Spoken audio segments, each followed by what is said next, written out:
So while we're just starting, we're going to be doing a class where we're going to be moving and doing yoga, but we're also going to be drawing. So in between moving, we're going to be drawing. So you will need a compass. It's all up here at the front.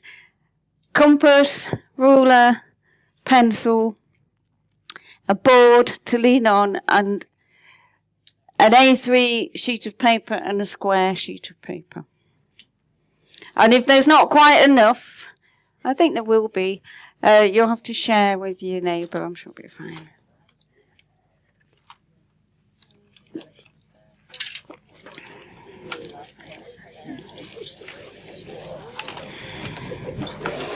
Compass, ruler. Compass, ruler. You might, pencil be useful, yeah. I've got plenty. A board and then 2 pieces of paper, a square one and an A3 piece of paper. Oh, and maybe just take one of these, but I'll need it back at the end because I need them. That's what we're going to be making.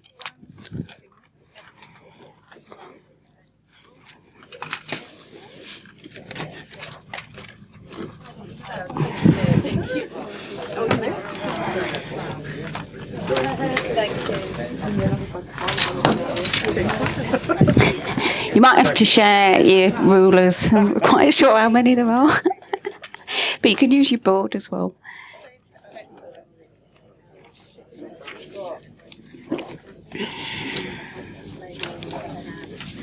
I'm going to go against the screen, sorry. No. We just need a pencil and a compass. Just get 3 normal pencils. You don't need that and that, do we? You only need 1 compass. Yeah. We need one of these, do we? A ruler. Yeah, you can take a ruler. They're all sort of lined up here. I need that one. It's fine, that one's fine. If there's not enough rulers, you can use your board. You just need a straight edge.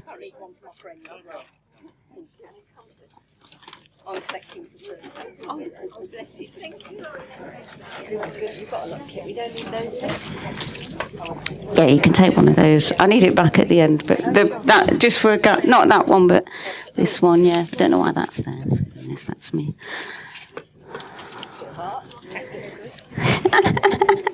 Art and yoga together.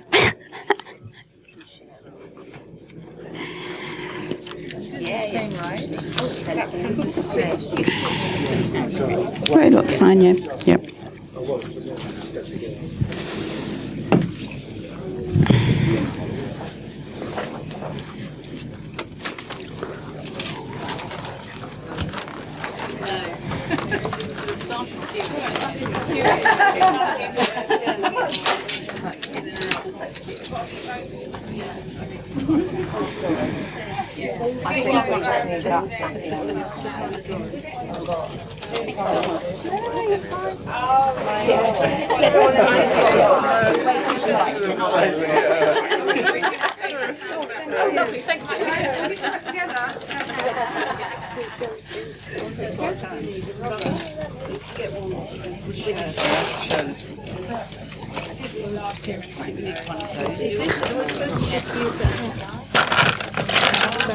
Yeah, I mean, there's loads of compasses. I think some people are thinking because there's 2 boxes to take. No, I mean, you can colour in later, but. Just forgot to pick up a pen. Can I just get 2 of those? What do you need?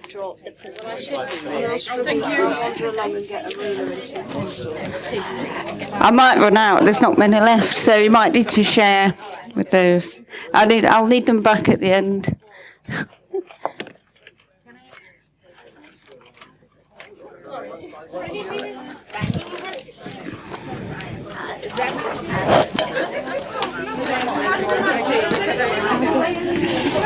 Can you get a ruler back?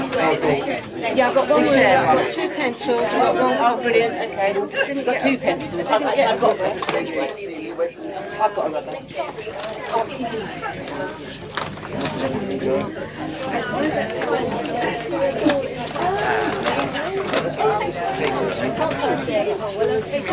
Yeah, Yeah, it's got, you can just turn it over. I mean, I was given this paper, but it's quite pretty, isn't it? That's what we'll do. We're going to do a small version of that on there, but we're going to explain it with the A3 paper.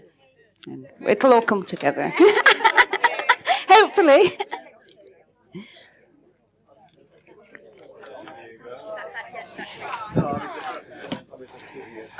What do we need again? Compass, the pencils, paper. Straight edge ruler. If the rulers have run out, then you can use your board or borrow your neighbour's. Where have they all gone? There's a whole box of them somewhere. Did you get a compass? Yeah, the normal boards. Doesn't look like it, so we'll have to share.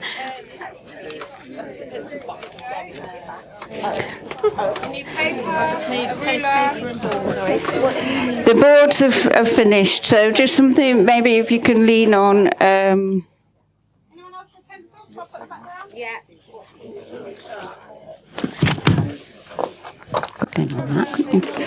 Just improvise, we'll find something. Any more of those geometry sheets? No, we'll share.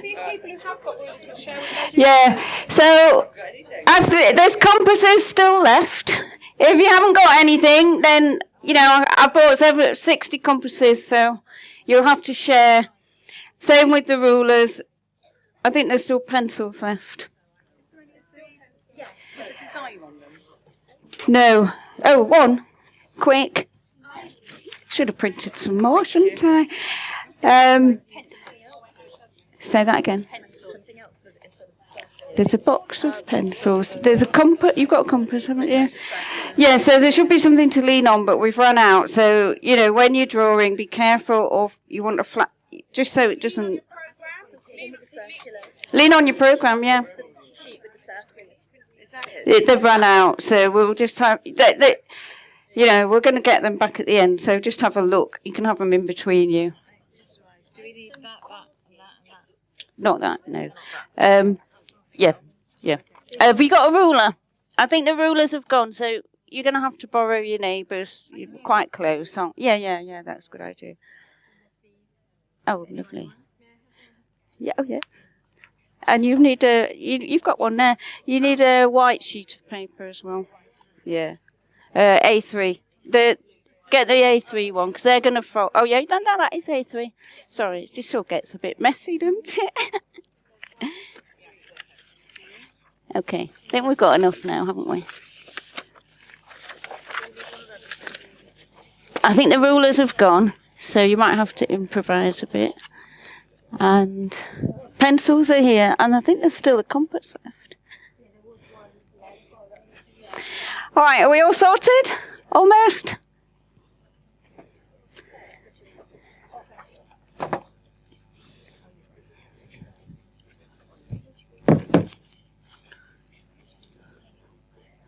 Still some pencils.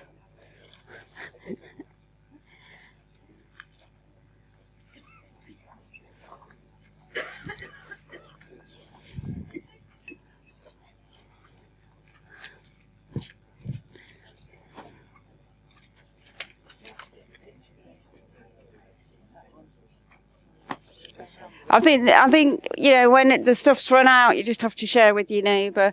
You need what you'll need for yourself, and there should be enough, is a white paper, one piece of white paper and one piece of square paper. Because I am teaching this again on Sunday, so I need to make sure I've got enough. Goes quickly, doesn't it?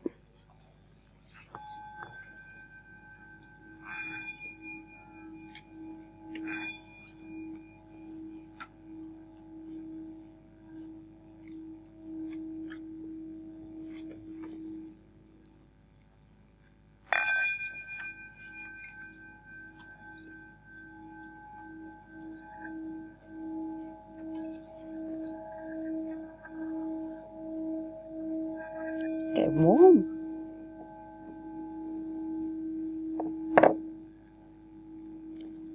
So we're going to begin. Can you hear me all right? Can you hear me at the back? Is this? I don't think this is... I think it might just be that. It's all right, we're sorting it. Can you hear me now? Okay. So I'll do a few instructions and then what we're going to be doing today. So I started yoga, I can't remember, half my life ago, but when I began yoga, it sort of opened up for me to try and understand what was going on. I started to draw as well, and I'd never drawn before, really, apart from when I was a kid at school. And they both sort of seemed to correlate to each other. What I was doing in my yoga, I wanted to bring into paper and make a form.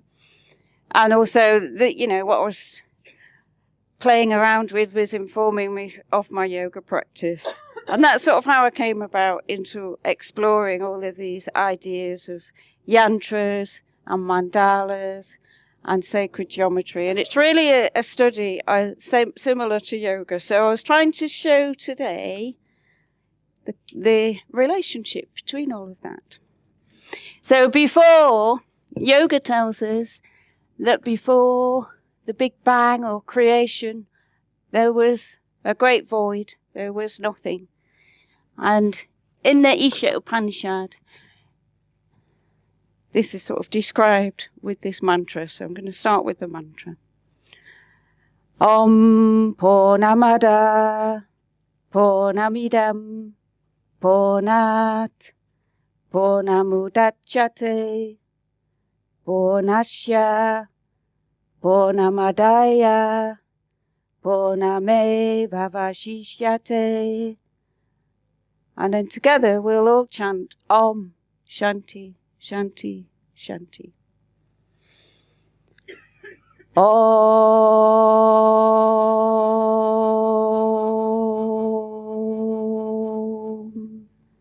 Shanti Shanti Shanti.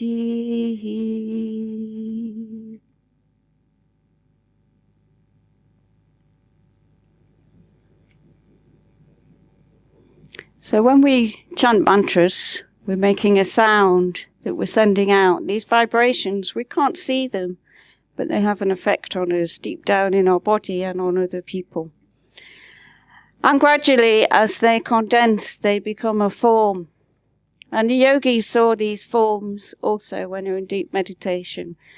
And this is the form for, you might know this, you might have seen a lot of, can you see it at the back? You might have seen a lot of pictures similar to this, where you get a yantra shape, a circle, a mandala, and some petals. And these are when the vibrations, this is the form of Mahamrityunjaya mantra, a mantra for healing.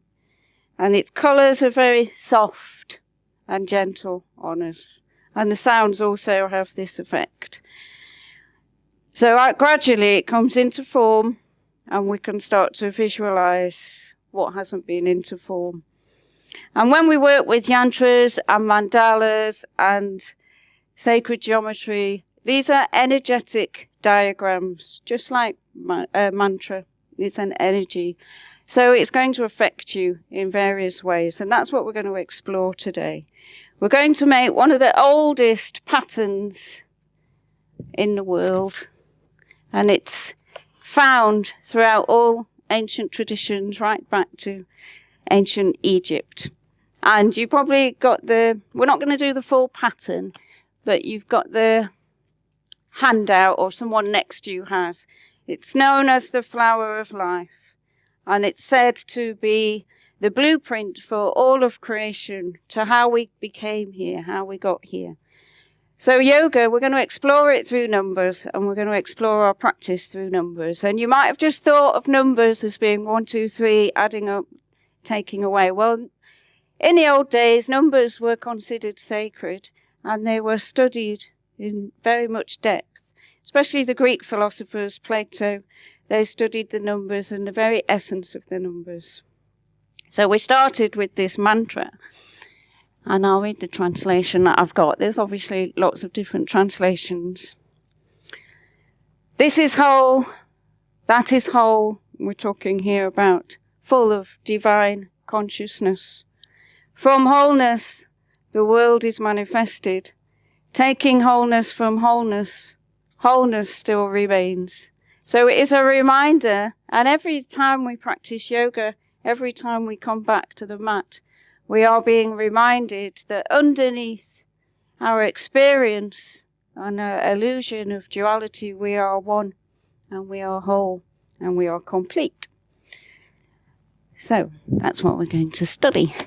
So we start with a blank piece of paper. So on your A3 piece of paper, if you haven't got one, there's still some left. I just want you to fold it in half so you make like a little booklet, like an A4 booklet. 'Cause we're going to do a few pictures on there to explore these themes. So you might be like I was when I first began yoga, thinking I'm not creative, I've never done any drawing.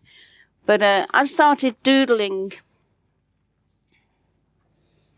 Because I believe that when you go to school, when you're a child, you draw whatever you like, don't you? And everybody comes up to you and they say, oh, that's fantastic. I did that with my children. And then you get to secondary school and you have to draw in a certain way. And I can remember my drawings didn't look like what they wanted me to draw. And so I just thought, well, I can't draw. And I stopped.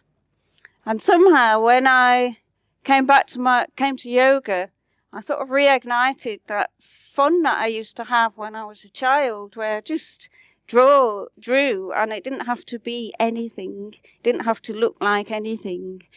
And that's what I find. I think that happens to a lot of us. And actually, it's very innate with us to be creative in lots of different ways. It doesn't have to be drawing. So at the moment, you're looking at your blank piece of paper, that nothingness and that void. And it's the very beginning, the very potential of all creation. And there are infinite possibilities what you can create on that piece of paper. So we're just going to think about that for a minute. Because sometimes if you're not creative, or you believe you're not creative, you look at a blank piece of paper and you just, it's like you just don't know what to draw. There's too many possibilities and you end up doing nothing, or just thinking, oh, I can't do this. So when you're drawing a mandala or a yantra, it's very directed. So there's some people don't like that, but for me, it felt very safe. I was in these boundaries of draw this line here and draw this line here. And then through that, you can start to be a bit more free. We all find different ways, don't we, of learning. So we're going to start by finding the center of your page. So you should be A4.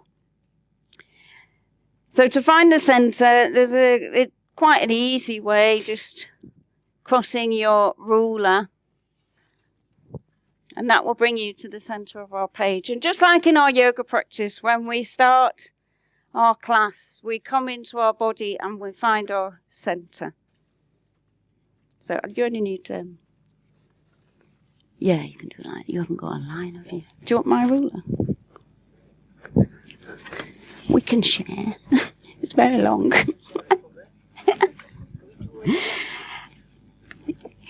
Just a light line. Do you want a table? Just improvising. I've got another folder here if someone wants something to lean on.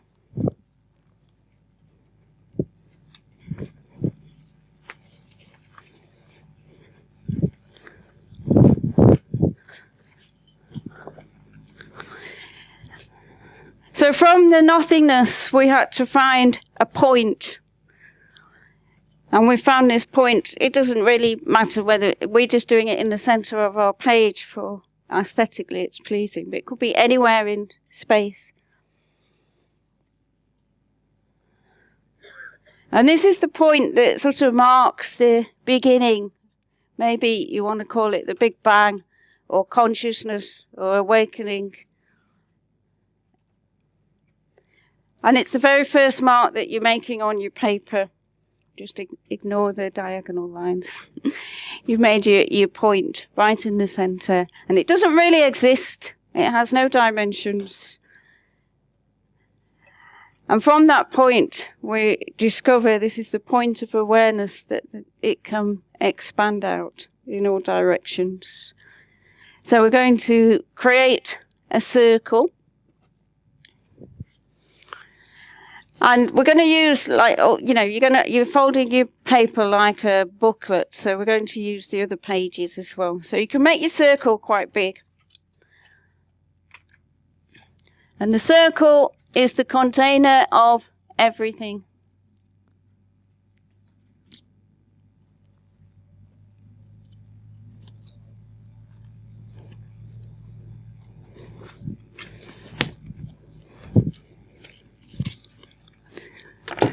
And the circle symbolizes the number 1.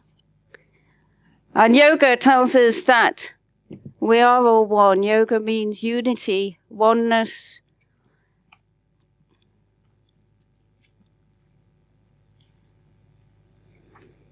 And you've made your first mandala. So mandalas are diagrams contained within a circle that remind us of our wholeness and connect us to the world. And they deepen our relationship with the world.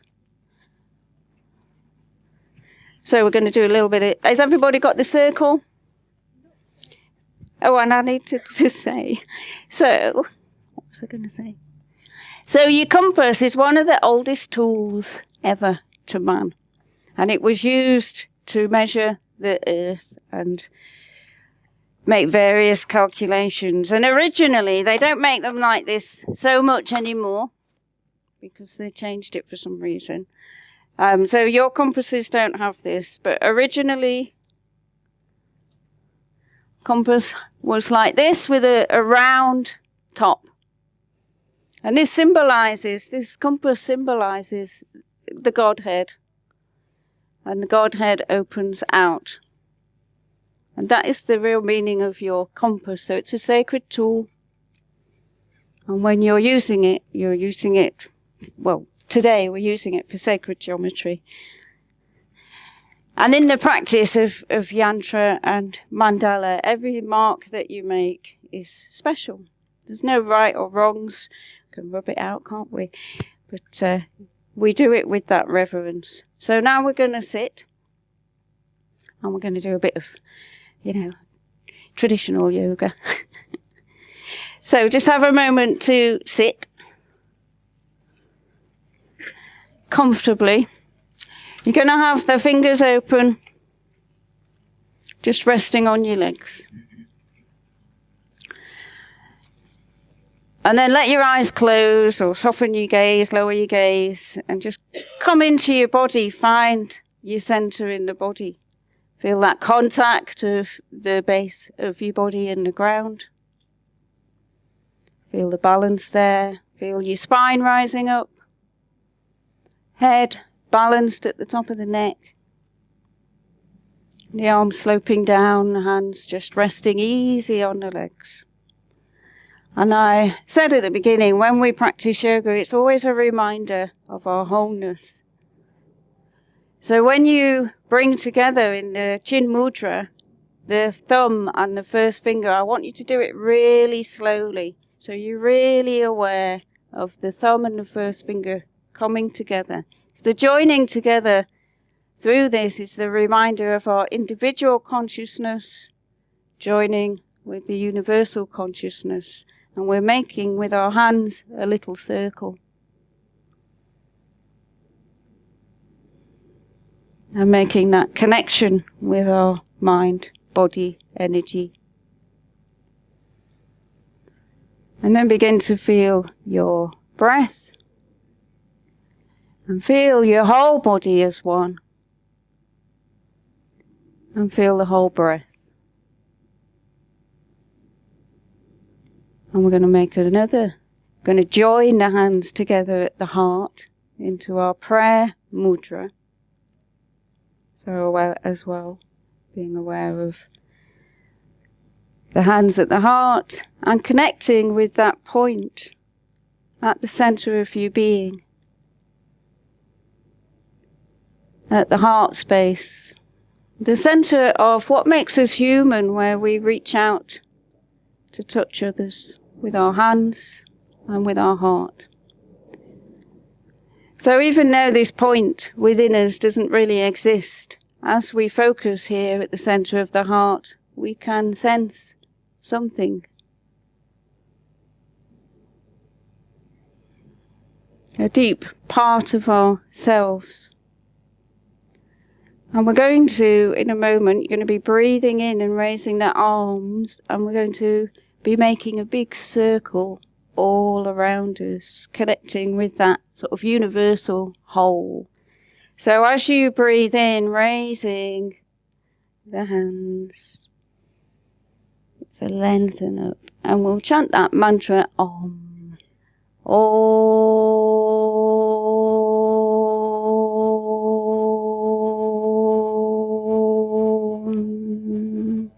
And the hands coming back together at your heart. And that sound of Om is said to be what brought the universe into creation, that sort of rumble. So we'll do a couple more times, being aware of that expansion from the point at your very center of being human, out, expanding out into infinity. So breathing in. As you breathe out, that big circle and Om,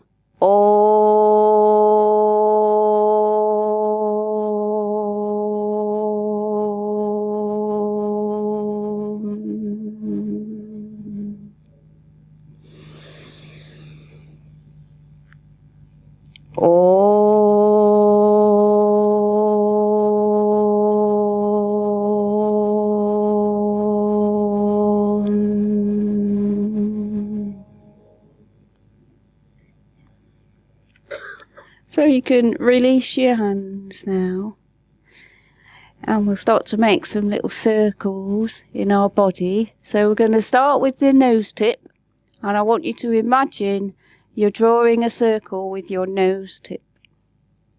And you can start small, gradually get bigger, easing into your neck, and then coming back to that center point again. And then going the opposite way, starting from that center point, drawing your circle, gradually getting bigger. And then coming back to that center point.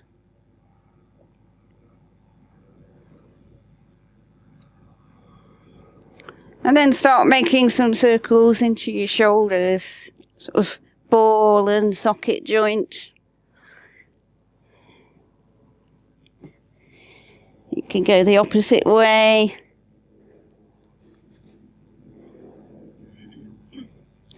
And being a bit more sort of creative in your imaginations, making maybe circles in your elbows, your wrists. You might find you can make circles sort of around a bit. Be careful of your neighbours. So just sort of thinking about all the different circles you could make just from sitting. And then maybe the whole sort of torso circling.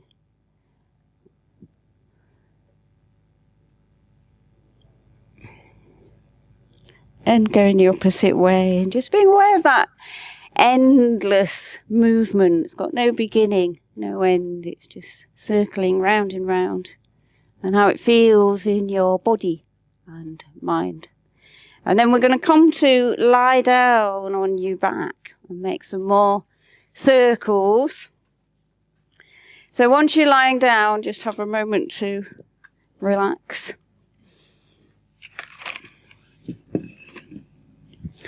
And then you're going to raise the arms and legs up towards the ceiling. Just loose and easy. And begin to synchronize together, circling the wrists and the ankles. They're all moving as one.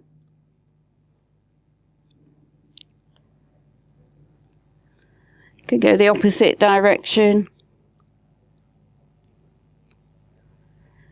Then we might try some cycling movements, moving your arm, not maybe too big cycling, little cycling, but just arms and legs moving together. So if you were riding a little bike, you can go the opposite way as well.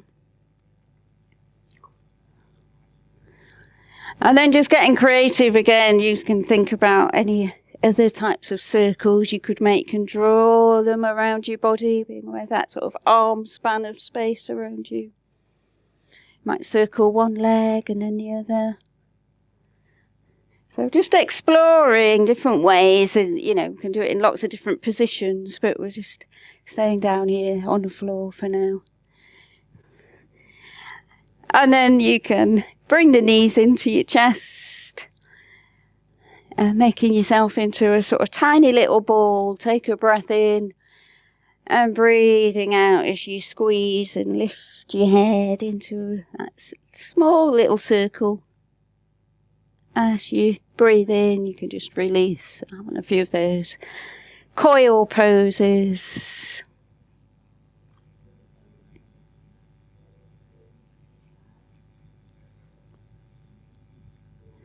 And then bring your feet to the floor.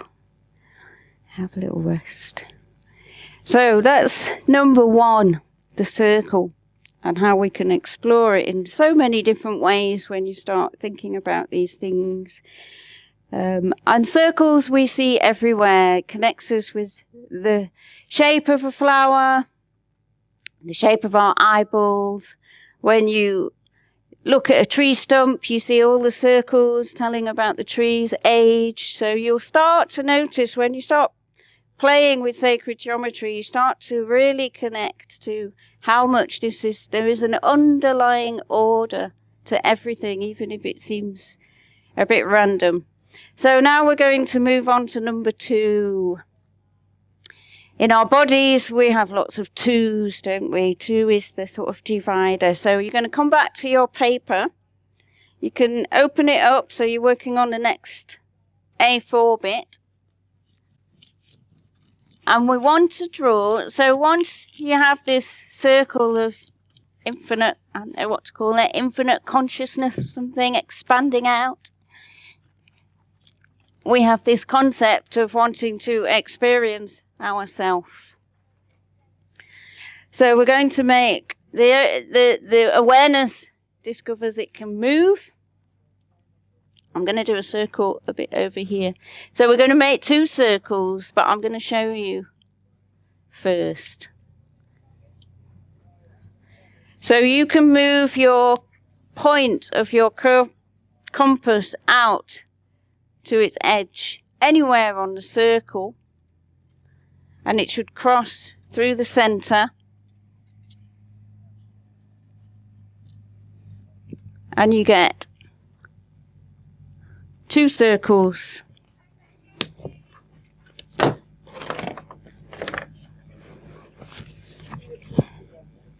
So you're going to draw a circle, not too big, and then that was the center. You move your compass out to the edge of the circle, place the compass point on the edge and draw another circle.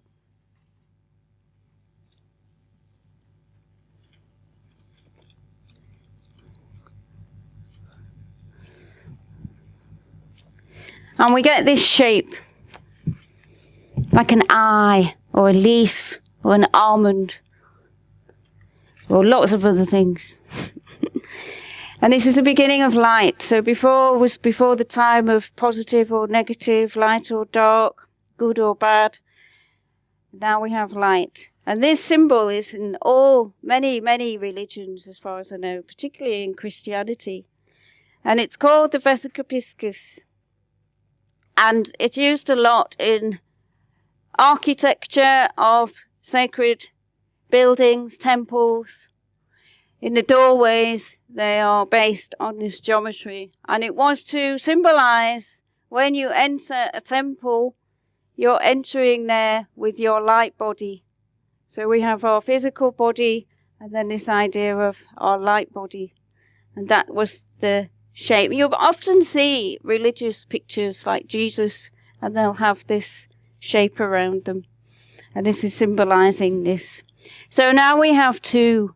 And 2 is our everyday experience, isn't it? You and me, this and that. That's how we are generally experiencing life. We can understand that underneath we're all one on some sort of level. But now we have 2. And this is also the shape of our eye, and light and the eye. So that's how it refracts. So when you have 2, you can also make a line. You can join 2 points. And in the English language, maybe all languages, I don't know, you have more words describing 2-ness than all the other numbers. So 2 can double, it can join, it can blend, it can twin, it can divide, it can halve, and probably lots of other things, but I can't think of them right now. So it's something to think about. And when we're practicing yoga, we're going to explore this now.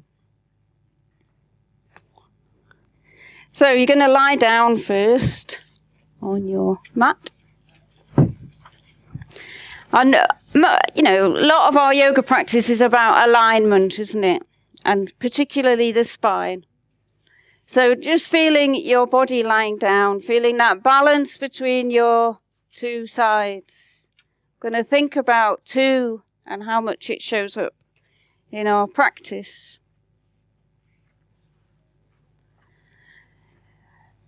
Feel your spine that divides the line in half. Feel that alignment. Feel the left side and the right side. And bring your body really close together. So your legs are close together, arms are close together, and you're all as one in one line. And as you breathe in, raise the arms overhead, creating that long line. Push your heels away, feeling the length of your body. And as you breathe out, you can bring the arms back down and relax. So you can think about those opposites that we're always working with in yoga to find balance. You're breathing in, making that long line and a bit of a stretch into your muscles. And as you breathe out, you have that quality, the opposite quality, relaxing and releasing. Then breathe in, just raise the right arm overhead, push the right heel away, feeling into your right side. And as you breathe out, releasing. Same on the left.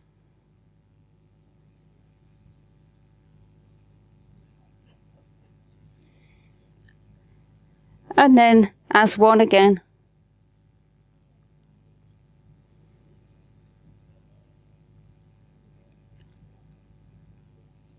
And when you've completed this round, we're going to start to move onto hands and knees. So into your sort of cat pose.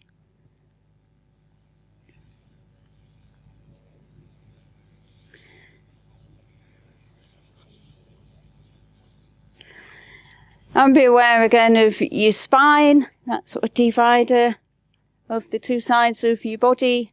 I'm beginning to practice the cat. So as you breathe in, your spine dips, you're looking forwards. As you breathe out, the spine rounds up. You can look down. Have your awareness in the spine, following that line of your spine. And you also get this shape of the moon. So number 2 gives us the moon. Number 1 gives us the sun. And the moon, we can only see it because of the sun shining on it in the night. It's the light in the dark. And then we'll explore those opposite parts of your body. So coming back to neutral. And when you're doing this, you're working both sides of your brain together. So you're going to raise your right arm and the left leg and stretch back. Breathing in. As you breathe out, coming back. Then the other side, the other 2 limbs. Just having a few rounds like that, moving with your breath. You can inhale as you come into that cat balance, working opposite arm and leg.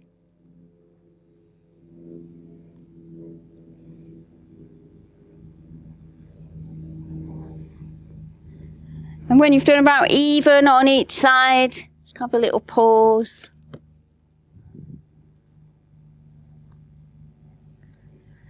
And then we're going to try a one-sided balance. So you're going to shift the weight into one side of your body and see if you can find a sort of balance just on two limbs. Just noticing the difference there, and then same on your other side.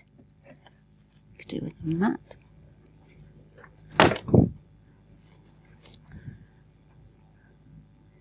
And then have a little rest in Shashankasana, hair of the moon pose, or bottom down to heels, child's pose.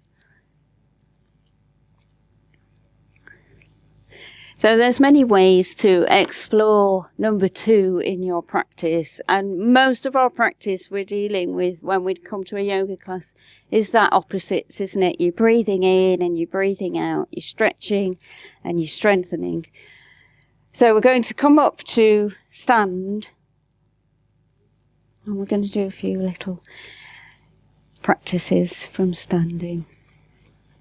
So the first one, just feeling yourself balanced on your 2 feet.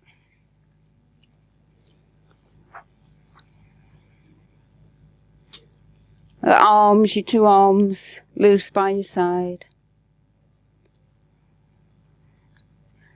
You can focus your 2 eyes, and we're going to imagine we're a compass. So you can step 1 foot forwards as if you're the leg, it's the leg of your compass, and then just starting to make circles around your body. Might not get full circle.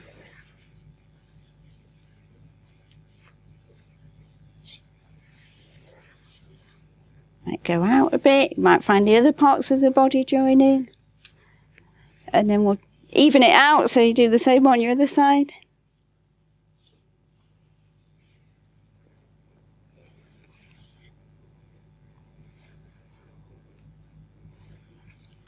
Nice. And then coming back.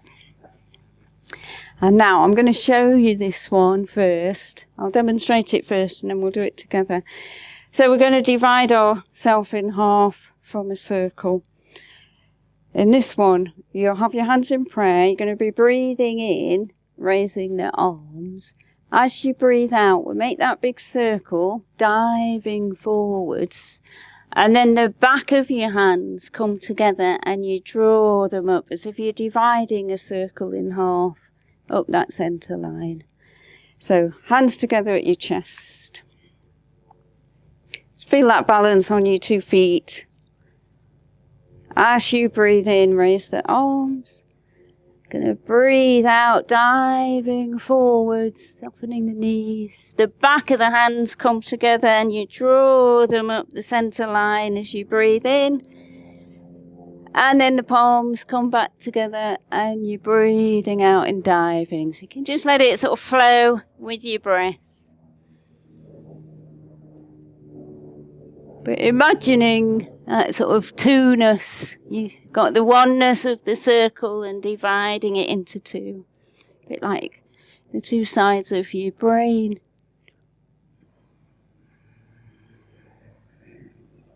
So one more round.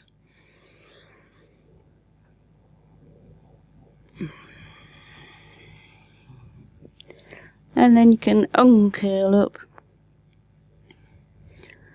And we'll do one more practice for 2. But I'm hoping that when you start to think about these things, there's endless sort of ways of looking at your practice. So you can have your feet a little bit wider apart, and we're just going to have a bit of a lengthen into one side of your body. A few breaths there. Noticing how that side feels, and then we change sides.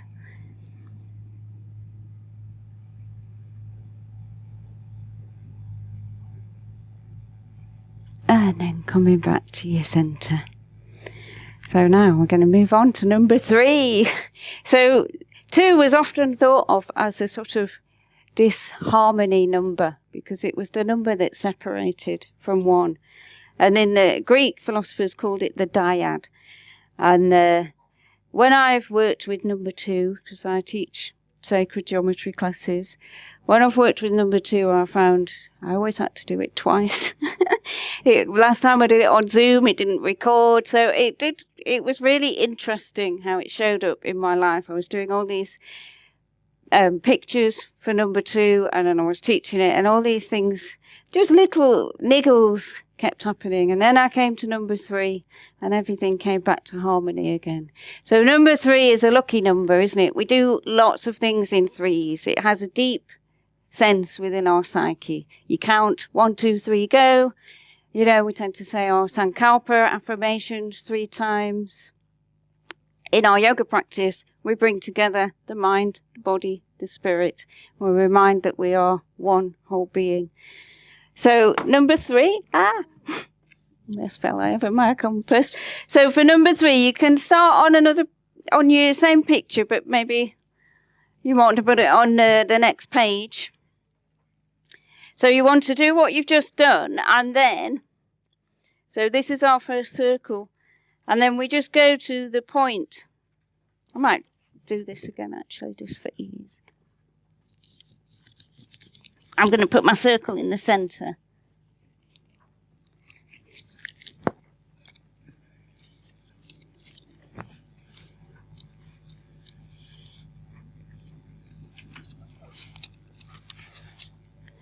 They're not the best of. So, same thing, you're going to go to the edge of your circle to make that vesica piscis. My blackboard's not quite big enough. And then you'll go to the next point where it crosses your circle. I'm just going to make mine a bit, it's easier for me to do it on the floor. And then I'll show you.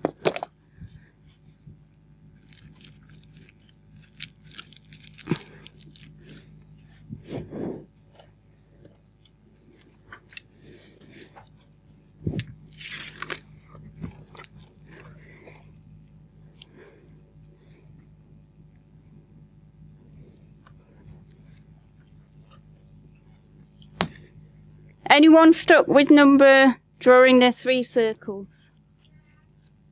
Which bit? Let me come and see. Hang on, when I've drawn this, it'll be a bit clearer.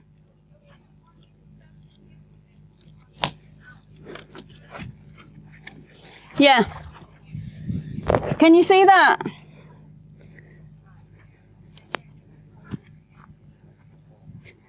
Yeah, so then you'll go to that next point, yeah. So the point is where it intersects. So there's 2 points you could go to. Let me come down here. I don't know why I'm bringing this with me, but... Yeah. Who was it who needed...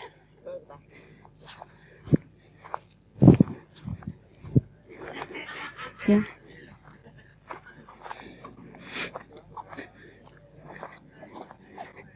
You worked it out? It's all right. Yeah, you have to think about the space on your page, and yeah, you've got it perfect. Where you do the circle, where it cuts, where those 2 cut. Oh, there. Yeah. Anyone else stuck with that number 3 one?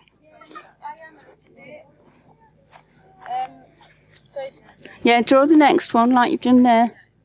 So from here? Yeah.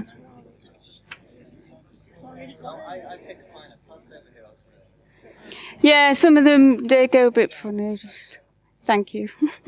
And then? And then either at the top or the bottom. Oh.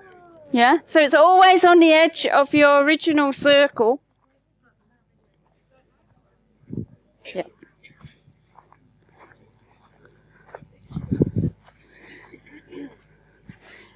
So we have the Trinity, the 3 in 1. You can think of lots of 3s. If you can think of any 3s, shout them out. Ready, steady, go. The more you start thinking about them, they just sort of come up. And with 3, the shape that we get is the triangle.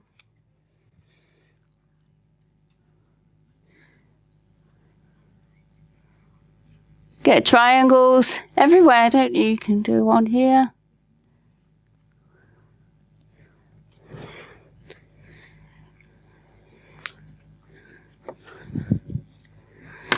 So, if you want, yeah, you can, because these are just, on the square paper at the end, you're going to draw the whole thing. So these are just sort of a bit of notes. And I don't quite know how to sort of. I started off with this one, there and there, and then I took the top of that. It's there.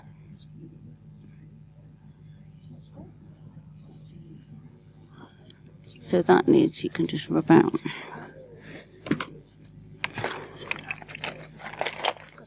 We've got one. Okay, cool.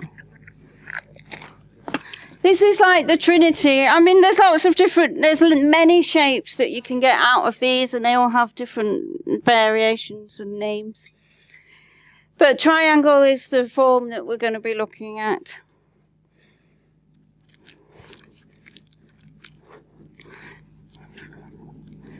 So we're going to do some practices for 3-part breath. Triangle just happened to come to mind. Has everybody got their 3?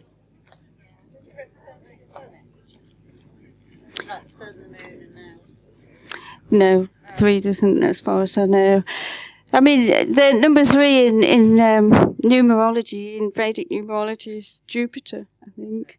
So the nine numbers in Vedic numerology relate to planets, but they slightly change in different traditions, yeah.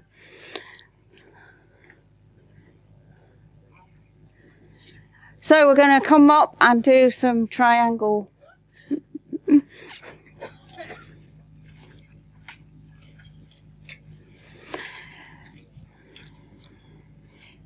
So 3, also the triangle, an upward pointing triangle is the symbol for the fire element. It's got a lot of energy in it. Triangle poses have a lot of energy in them.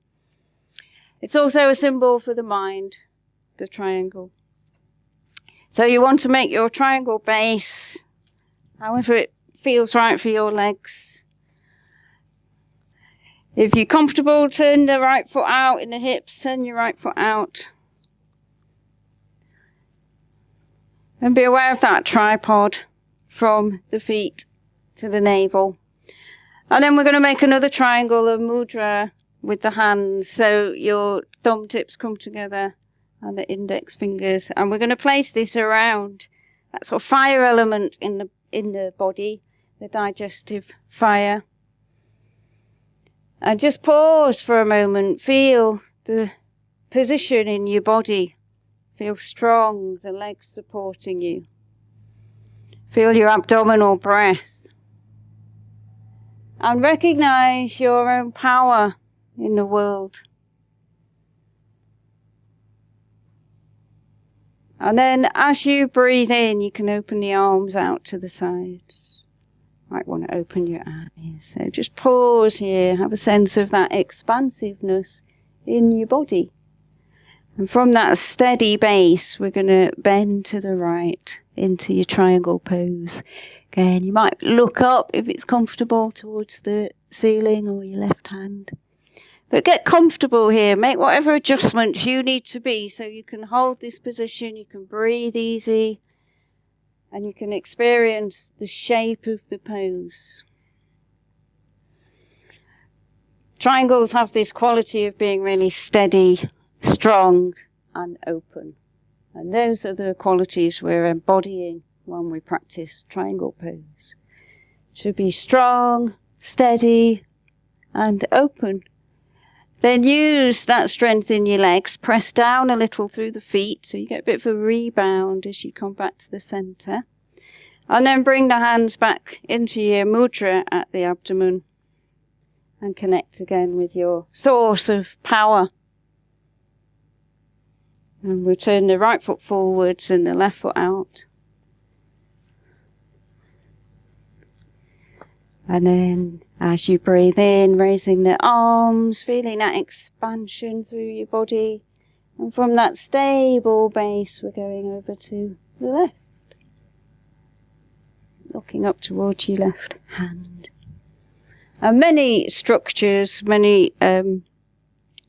architectural structures, are based on a triangle because it is so strong.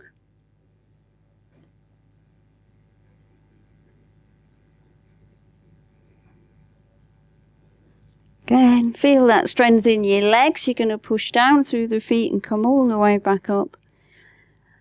And then you can connect again with that center of power.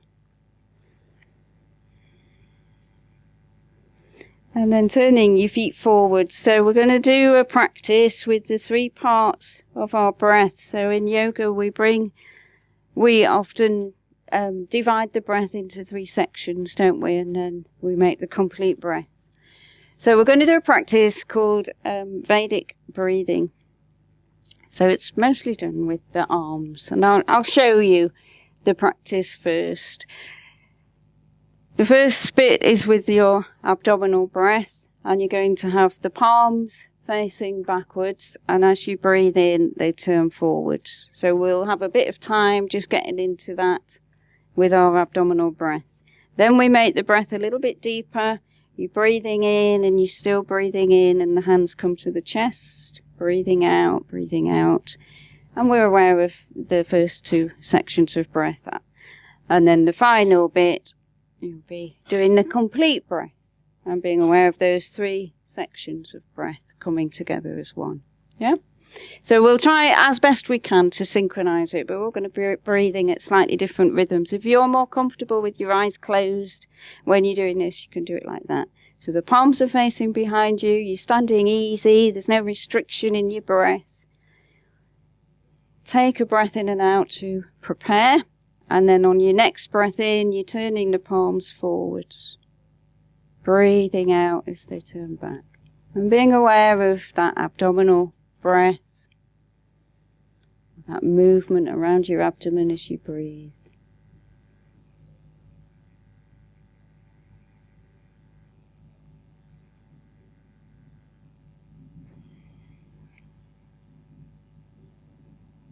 Now we'll get a bit deeper with the breath. So the next time you breathe in, the palms turn forwards and you're bringing them to the chest into prayer. And as you breathe out, you're just reversing that movement.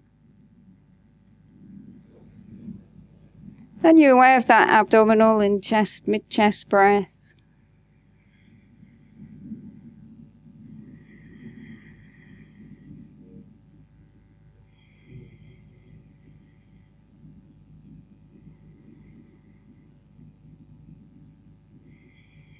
And now not what we call the full breath or the complete breath, being aware of abdomen, mid-chest and upper chest all coming together as one.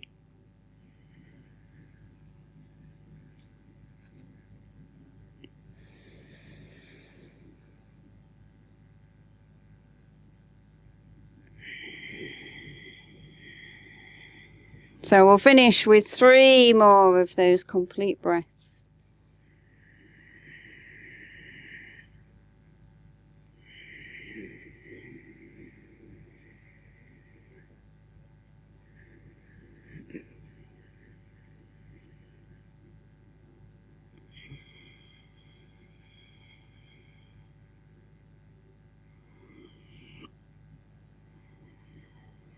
When you have completed, just pausing for a moment, letting everything return to sort of natural rhythm. And being aware of that wholeness within 3. And still, in this sacred geometrical drawing, nothing has really manifested yet. We've got the line, and then we've got the triangle, which is still a plane. And number 4 gives us depth. And it's really the beginning of the manifestation of the earth. It is the number of the earth element. So we'll come back to our drawing. So you can, if you've still got some space left on your paper, because this is the last bit we're going to do before we do our complete flower of life. So you just need to add another circle. So I hope you're understanding that you started with your first circle.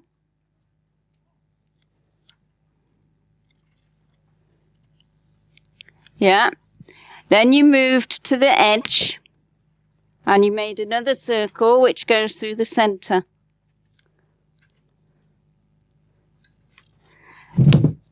And then you had a choice. Number 2 gives us a choice, doesn't it? You could go there or there for our circle number 3. So you go to one of those points, doesn't really matter which, and you've got your number 3. So then we're going to move to the next point and draw our circle. And now we have 4.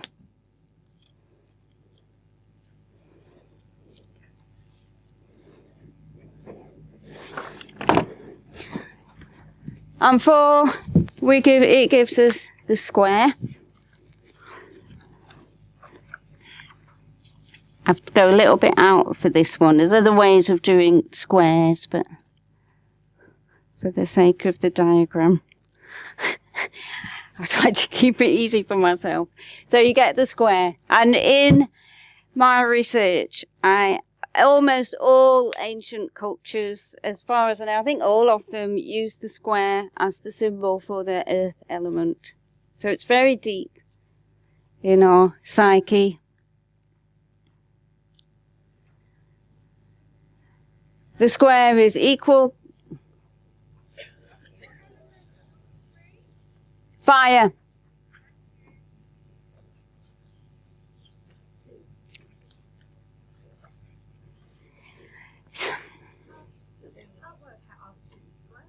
You see, elements really only came in, sort of blending it, but you could say it was water, because you get the moon in the relationship to the moon. It's just sort of looking at it from different perspectives. So we're going to do a practice that helps to connect us with the earth. And the square is a very even and solid structure. It's very deep in our psyche when we look at squares, and you'll also notice that it sort of grounds us and balances us. And in a sort of traditional yantra shape, it's based around, it's inside a square. This is called a bhupar, which bhu means the earth in Sanskrit. So you've got these T shapes, but you start us with the square.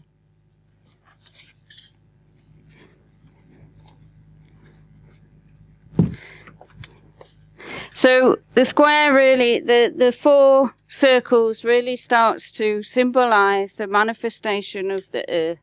Before that, we were just sort of pointing around in space. And now we start to have things, solid things, and the vibration is much denser. So we're going to do a practice called connecting to the 4 directions. And in a yantra, the gates, the 4 sides, and you've got those things, they symbolize the 4 directions. So we're going to start east. It's perfect, isn't it? The east is there. And we're going to do a little practice for the 4 directions and connect to the earth element. So you're going to be standing up, and I'll show you while you're sitting down, I'll show you what you're going to be doing. We're going to start in this position, and we'll just have a little moment contemplating the east and whatever comes up for you. And then we make our greetings, and we're going to be sending peace out to the east. So you're breathing in, and as you breathe out, you're going to bring the fingers down. And it's almost like you're drawing that energy up from the navel.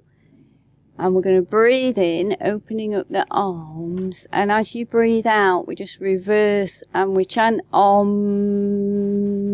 When your hands come to the heart, we'll go Shanti, Shanti, Shanti. Yeah? So come and stand up. And we're already facing the direction of the east. Which is, no, you can do it from sitting. You don't have to stand if you don't want. Oh, I'll help you after. So, hands in prayer.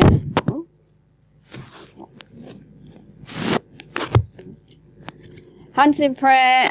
Close your eyes for a moment. Be aware of that direction of the east. And as you think about the east, notice whatever comes up in your own mind.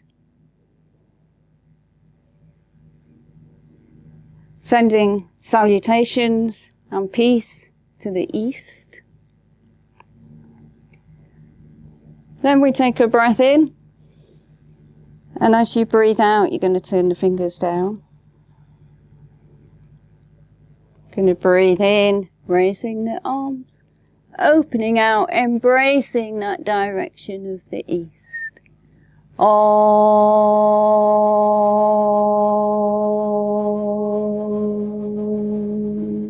Shanti, Shanti, Shanti. So then we're going to take 2 steps around to the right. And you're facing now the south. And again, pause. Make your connections with that direction of the south. Notice whatever comes up in your own mind when you think about the south. Take a deeper breath in. As you breathe out, turn the fingers down towards the navel.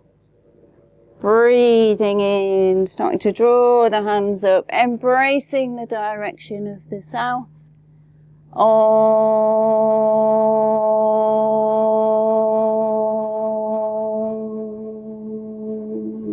Shanti, Shanti, Shanti.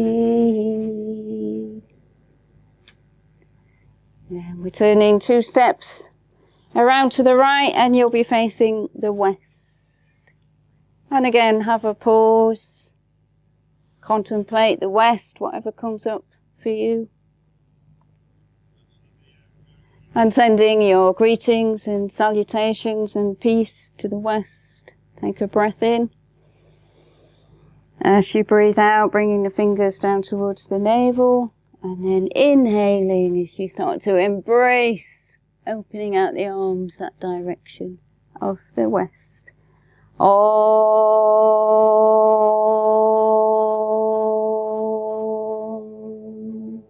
Shanti, Shanti, Shanti. And then 2 steps around, facing north, connecting to the north. Contemplating the direction of the north. And sending your greetings and peace vibrations to the north. Breathing in. Exhaling, bringing the fingers down. Breathing in, raising the arms, opening out, embracing the north. Om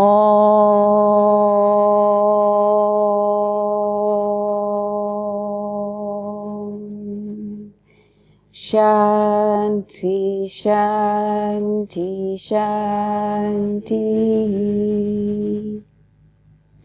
And then you're going to bend forwards and bring the palms and fingers down to the earth and connect with the ground and the earth. And then from here we'll come back down to sitting anyway, because we're getting closer to the floor. And we can move on. So the next 2 numbers, 5, 6 and 7, 3 numbers actually, you're going to draw the whole flower of life. So it's 6 circles around 1, basically following what you've done. And then I'm going to show you how from there you can get the pentagram. And, well, we don't need to do 6 because you've done it. And we'll do a bit of practices for 6 and 7. So you continue. I can stay with this. So you can use your square paper now, because this is going to be your flower of life or seed of life. Has different descriptions. Picture. So you want to find your center on your square paper. If it's colored, then just turn it round if you prefer it without, you know, so you can see what you're doing, because it should be lighter on the back. If you want to keep the colours in, then by all means do. So you started. Do you want me to draw it again so you can draw along? I'll keep my central circle in. Because the problem when I wipe this off, I can't draw back on it. I need something to dry it with.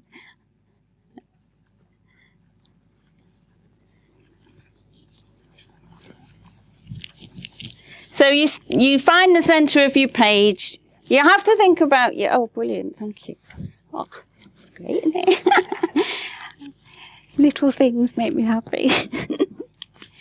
So you want to find the centre of your page. Think about, you're going to be drawing 6 circles around your central circle, so you don't want it too big, or it won't fit on your page. You don't want it too small, because you need to see what you're doing. So we start to consider the space that we're in. And once you've got your point and circle,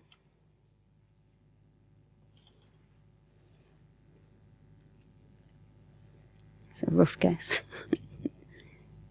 then we can make our second circle. So we move to the edge, the pointy bit of your compass goes to the edge of your circle. You want it the same size. Let me just, I have to do it down here because it doesn't stick on. You want it the same size so your compass doesn't change in size.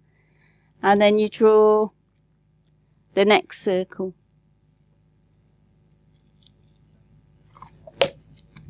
And you've got number 2, the Vesica Piscis. Then you do exactly the same. You go to the next point where that circle intersects the first circle. You place the pointy bit of your compass on there. And you draw the next circle. My compass isn't the best. Yeah. Standing from behind. Normally, you know, I'm sitting on a piece of paper. But you get the drift, don't you? Yeah. Can always improvise. Then we did number 4.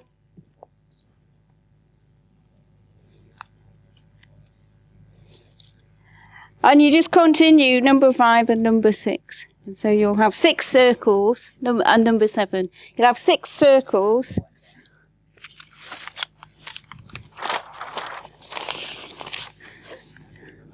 Yeah, can you see that? Here's one I did earlier. So you got 6 circles around the one.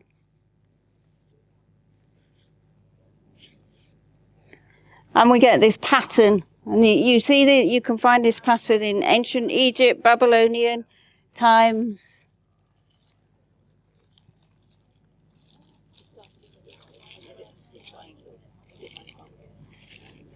Say that again.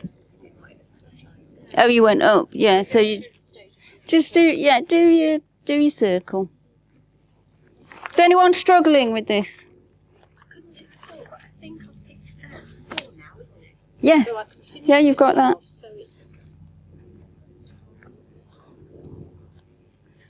Who had the hand up? That's my 4, you see, so I don't see where the... Oh, So that's your centre? Yeah. And then you go to there. 5. And there. 6. Yeah, I think so. You do it. Okay. Is that right? Yeah. And then you go to there. That brings it all together. That was your central circle, so you went off. So it's very easy to go off centre, isn't it? And not see. So you get a bit of a knack for it after a while. Like everything, it's practice. Yeah, beautiful. They don't really have an element. Yeah. I mean, you could say too, similar to the moon. But it's sacred geometry, and I did elements last year, and it was slightly different in terms of relating it to numbers.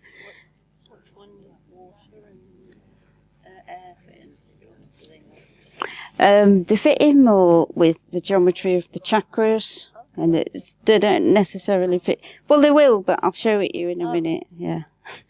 It's a bit complicated with some of these topics, but we'll get there. So is there anyone struggling with this flower of life? 6 circles all around one. So, yeah.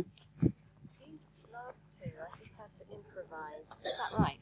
These ones? Because I wasn't quite sure what to put them. Yeah, so let me show you quickly.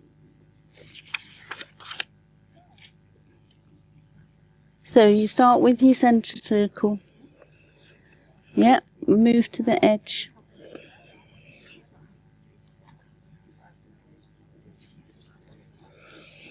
I did all that.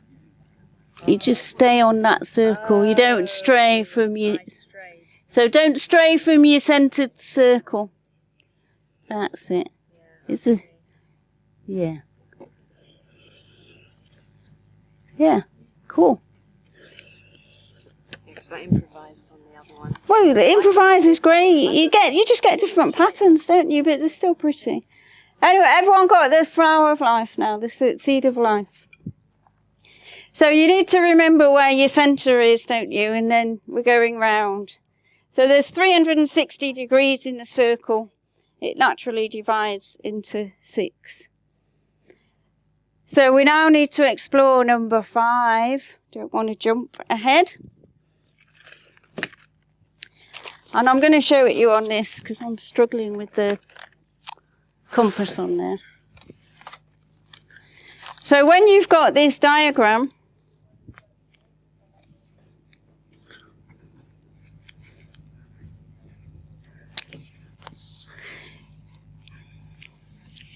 I've got some extra ones on mine, yeah, so it should just be like that. In fact, I think I will draw it on here.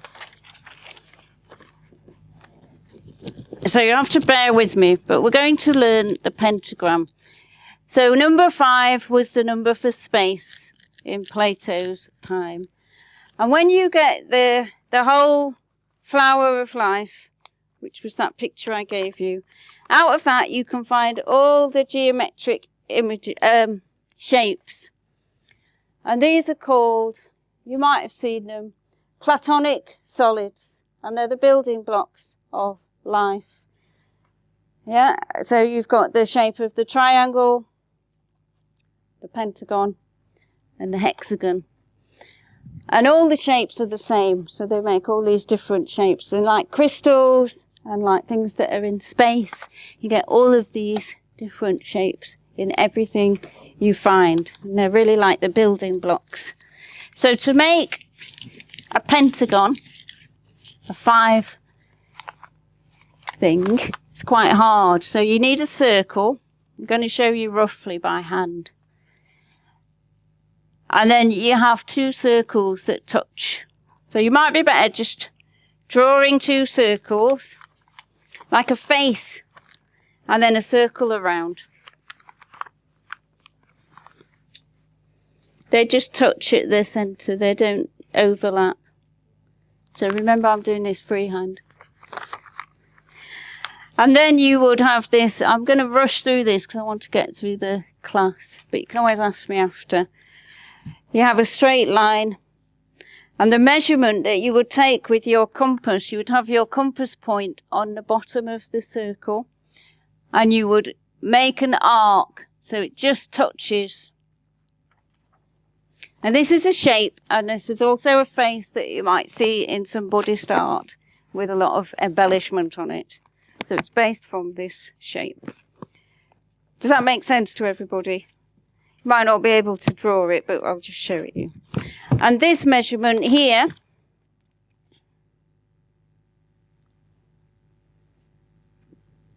is a 5th. So that is the measurement for a pentagram or a pentagon. And from the pentagon, so if I take that measurement and I move it up here, and then it would go up to here. The pentagon was a magic shape. It was the shape used outside Plato's school of geometry and maths and music. and it's related to the space element.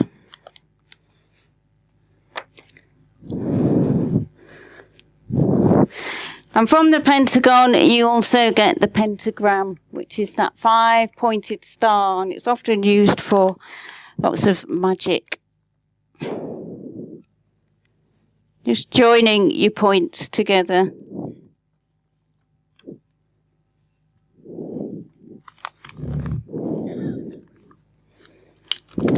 Don't know if you can see that very well, but we'll do it in our bodies.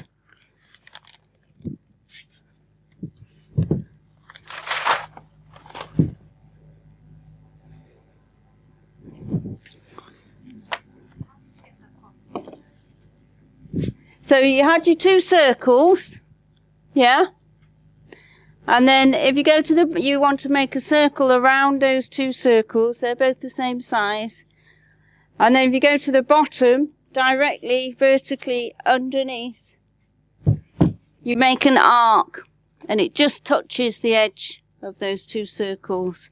And that gives you the measurement for your pentagon. So we're going to do a practice with the 5 now. So you're going to come up to stand. So 5 is space.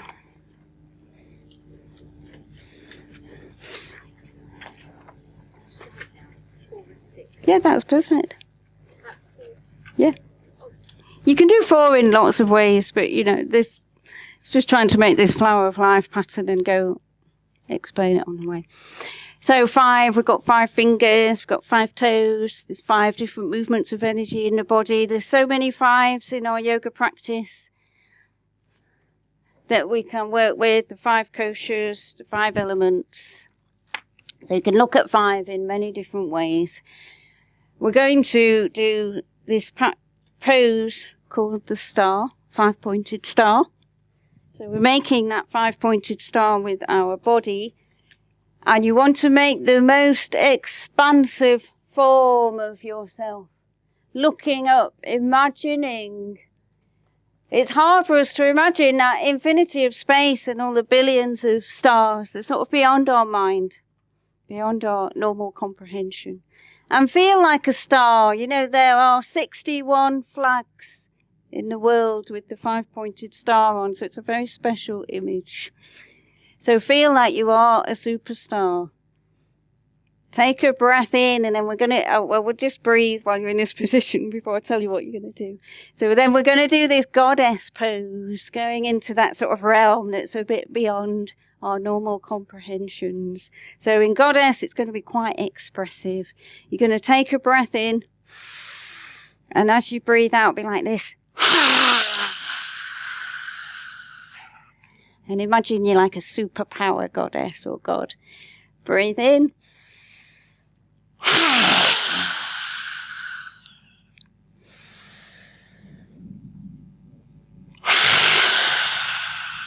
Nice.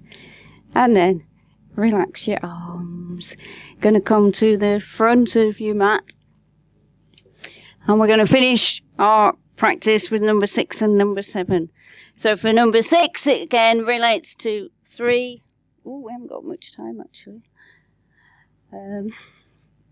We'll just do it quickly. We'll do a 1 sun salutation. So the sun salutation symbolizes, it's got 6 postures, 12 movements, 24 hours of the day, all of that stuff, you know, going around the sun. So you just do your sun salutation, hands in prayer, connecting with the source, your center of being, the heart. As you breathe in, raising the arms, reaching up to the sun. You might need to breathe while you're in the position. Connecting with that universal life force. As you breathe out, you come down, connect with the earth. Then you're going to step that right foot back, drop the knee down to the floor, and lift up and gaze at your point between the eyebrows. You're just gazing at the point between your eyebrows for inspiration. Take a breath in, and as you breathe out, you go into downward facing dog or mountain pose, Parvatasana. Feeling that stability like a mountain, quite earthed. Then you're going to move into that 8-part pose, or if you prefer to lie flat, lie flat. The knees, the chest, the chin come to the floor. 8 parts of your body in contact with the floor, lying low as if it's the middle of the day. You need to rest. And as you breathe in, coming up like the cobra, raising the chest as if you're coming up after a little siesta from the afternoon. Next breath out, you're going back into your mountain. It's almost like we're just reversing. And you want the left foot to come forwards between the hands. You can drop the knee to the floor. Look up to that point between the eyebrows. Take a breath in. Exhale, step forwards. As you breathe in, reaching up again, greeting the sun. And breathing out, we'll bring the hands to prayer, and we will bring in number 7 to number 6 because I haven't got much time left. So we'll do the chakras. So when you're aware here of your heart space, that center of you that connects you with everything. As you breathe in, raising the arms, connecting with the voice and your center of expression. As you breathe out, connecting with the sacrum area, the water element, and Swadhisthana chakra at the sacrum. Center of balance. Step your left foot back this time, connecting with that intuitive center, that center of wisdom at the eyebrow center. As you breathe out, you go into downward dog. And you're connecting again with the throat. Then we're going to drop down into that 8-part pose, connecting at that power center, the navel. Inhaling as you come into your cobra, connecting in the lower back, Swadhisthana chakra. And then moving back into your mountain, awareness comes back to the throat. Your right foot comes forward, left knee to the floor, lifting awareness, energy moving up to the eyebrow center. And then stepping forwards. Awareness at the tailbone, and as you breathe in, imagine you're drawing that energy up from the tailbone all the way up to the throat, purifying the voice. And then bringing the hands back, connecting at the heart. And then come to lie down for a couple of minutes.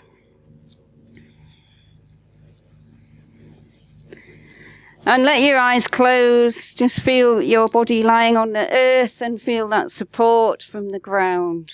Connect deeply to the earth element. Imagine that vast earth beneath you, spreading out in all directions. And you feel supported, grounded. You can relax. And then be aware of your breathing. Connect to your lungs. Imagine your lungs. They look like trees upside down.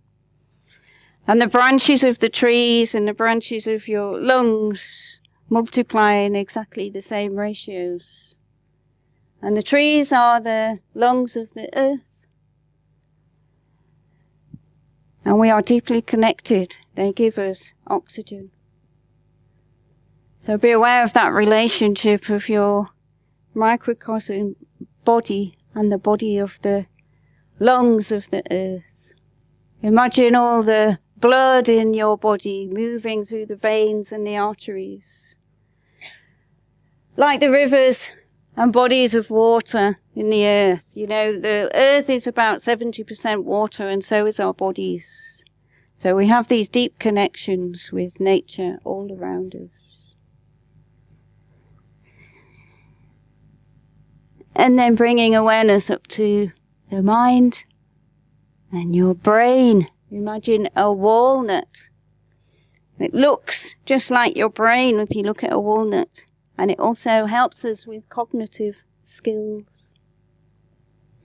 So as we start to wake up to all of these underlying connections within us and all around us, we can deepen our relationship to the planet that we all share, And hopefully, as you deepen your relationship with your planet, we learn to really care. More than ever, we need to really care for the planet. So just resting in that space.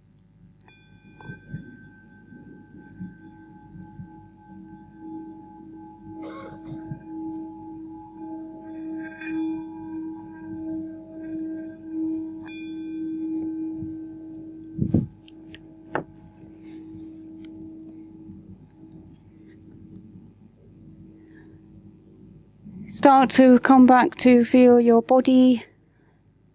Have a little wiggle into your fingers, into your toes. Hopefully you've learnt to explore things sometimes in a different way or a new way. And we're going to finish by just chanting Om. We'll just do it once to complete the class.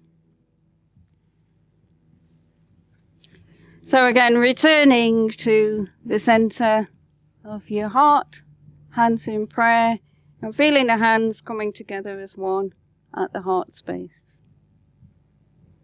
As you breathe in, raising the arms. And we'll make that big circle on the out breath, chanting Om.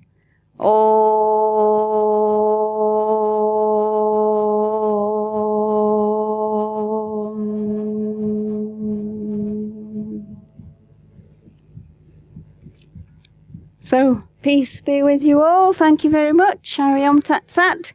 I've made you all a fridge magnet if you'd like a souvenir.